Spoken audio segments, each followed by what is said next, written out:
میں اس دھرتی کا باسی صدیوں سے، میری سینکڑوں ہزاروں نسلیں یہیں کی مٹی میں مٹی ہیں۔ مہا بھارت بلکہ اس سے بھی پہلے کے زمانوں سے لے کر میں جو اس دھرتی کا باسی ہوں، میں جس نے عظیم بدھا سے نروان پایا، ٹیکسلا، ہڑپا، مونجو دڑو کی عظیم سویلائزیشن کا بانی،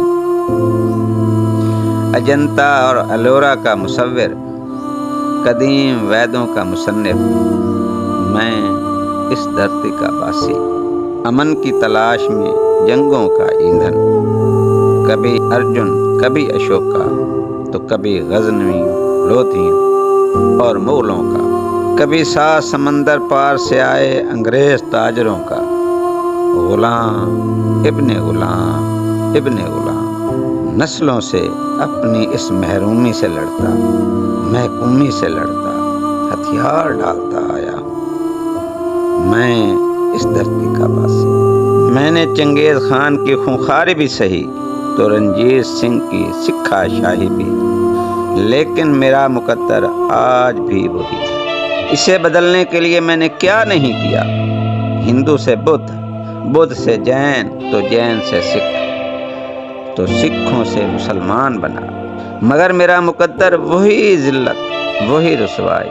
میں ہزاروں سالوں سے اس دھرتی کا باسی، آج بھی اسی طرح خوف زدہ، درماندہ اور رائندہ، نشان عبرت، پا بجولاں برہنا پا، آبلا پا، امن کا متلاشی، انصاف کی دہائی دیتا، کبھی یہاں کبھی وہاں، کبھی اس ادارے کبھی اس ادارے، دست بستہ ننگے سر، مگر انصاف بھی نہیں، امن بھی نہیں۔ میرا سفر ہے کہ ختم ہونے کا نام بھی نہیں لیتا۔